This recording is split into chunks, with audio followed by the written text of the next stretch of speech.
Depressed dude. A Billy cunt!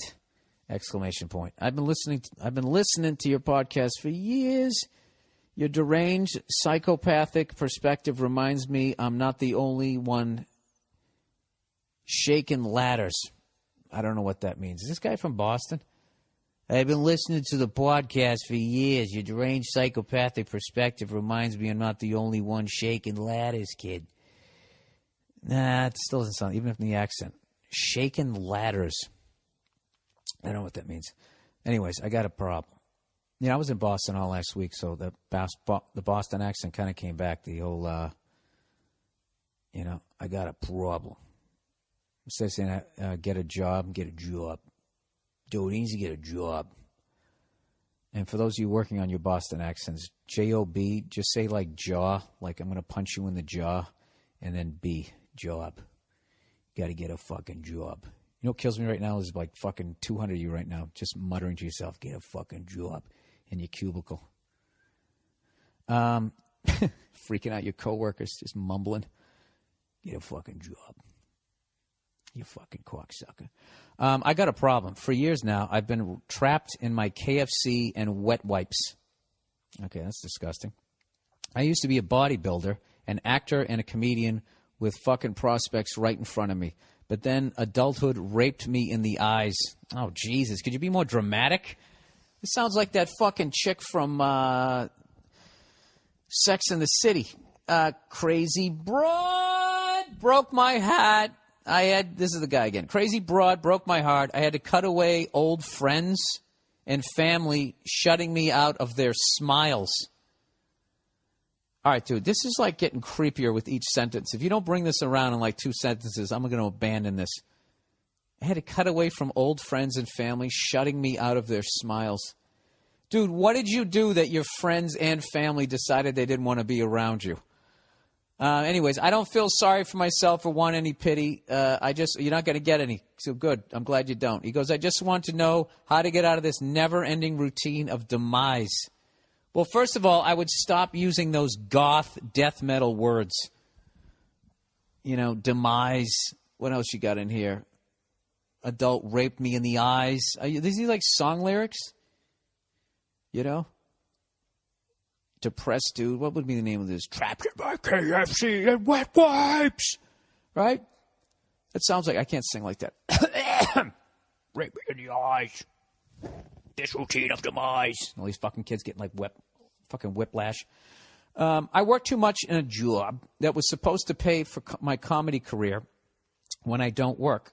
I was supposed to pay for my comedy career when I don't work. When I don't work, I sleep or watch endless DVDs. I'm 24 years old. Oh, what the fuck? This reads like you're 56, dude. He goes, I'm tired all the time from all the hating of the world, and my body just won't listen to this screaming frustration in my soul. Dude, you listen to progressive metal, I'm guessing, by the words you use here. Either that or you play Dungeons and Dragons. I'm really not helping your depression by shitting on you through all of this. Don't worry, I'm going to give you some sunshine here in the end here. So I sometimes get a spark of motivation to get back in shape and start writing script, but it only lasts for a day or two at the most. Yeah, exactly. And then the work comes, and you have to keep going. And that's what separates the people in life who fucking work and make it and those who don't. Everything's fun for a couple of fucking days. I'm going to get shredded. I'm going to join a boxing gym. I'm going to look like I'm going to fight in a title fight. You go down there, you skip rope, I'm going to get abs. You're doing all the fucking shit. And 2 days in, after 2 days, you get tired. All right? And that's where you need the discipline to get up and go over there even though you don't want to. People who've written Oscar-winning scripts, I bet they don't like fucking doing it on a certain level. But they keep going. So I would just tell you to keep fucking going. Anyways, let me read the rest of this overly dramatic shit. I've lost all faith in the world, have nothing to fight for anymore. I respect your go fuck yourself attitude and want to know what you did to finally pick yourself up from your dark-inflicted depression. Sorry it's not the funniest emails, but I could really do with you guys. I know, dude. I'm fucking with you. I know you're going through some shit. So here we go. I'm going to help you out here. First thing I would do, get rid of the KFC and wet wipes. All right? If you're already kind of a depressed dude, if you eat bad food, that's just going to add, because I'm just speaking personally. Once again, not a licensed guy here in case you throw yourself off the fucking roof, all right? Yeah, number one, this is what I do. Go out and get something healthy to eat.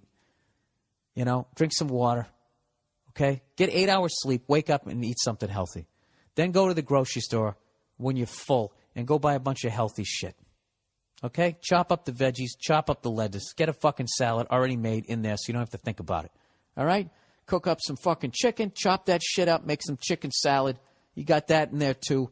Get yourself some fucking lunch meat and get yourself some real bread from a fucking bakery. Start with that bullshit. You start eating right and then just start working out.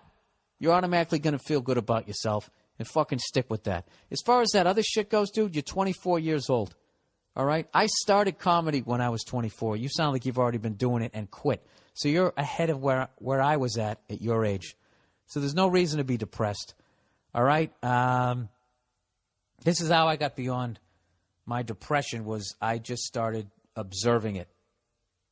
I looked at it as a spectator rather than feeling a thought and just accepting it and then being dragged to the bottom of the fucking ocean with it. I just started to pay attention. I just sat there and listened to what my brain was telling me. And it was a bunch of negative, oh, my God, I'm going to fail. I'm going to have to go back, move in with my parents, and they're going to die. I'm not going to be able to afford to pay for the house, and then I'm going to be homeless, and then I'm just going to die.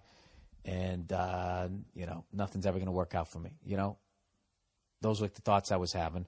So I just sat back and observed them, and I just started going, I don't want to think that. I want to think that. And I would just,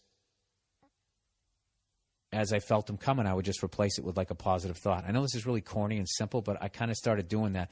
And the more I did that, because it didn't quite work. It actually didn't work in the beginning at all, but like I just kept doing it more and more. And then I just became conscious of when my brain was going in that direction. And working out helps me. Eating right helps me. Going down to a comedy club telling jokes helps me out. Playing drums. Wrestling with my dog. Taking Nia out to dinner. Just go do something like, it's just a choice. July 30th, it's only going to happen once. Am I going to fucking be a miserable cunt on this? Or like I said, July 30th, 2012 is only going to happen once. It's just a fucking choice, dude. So, if what you're dealing with is clinical, then it's obviously way beyond me. So I don't need, and then I don't have to fucking apologize like Fred Willard.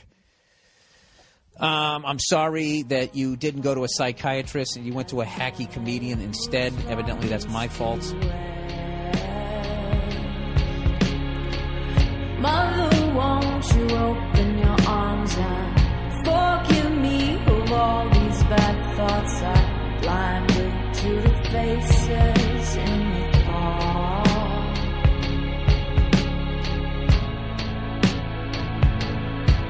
But all the good in me is because of you.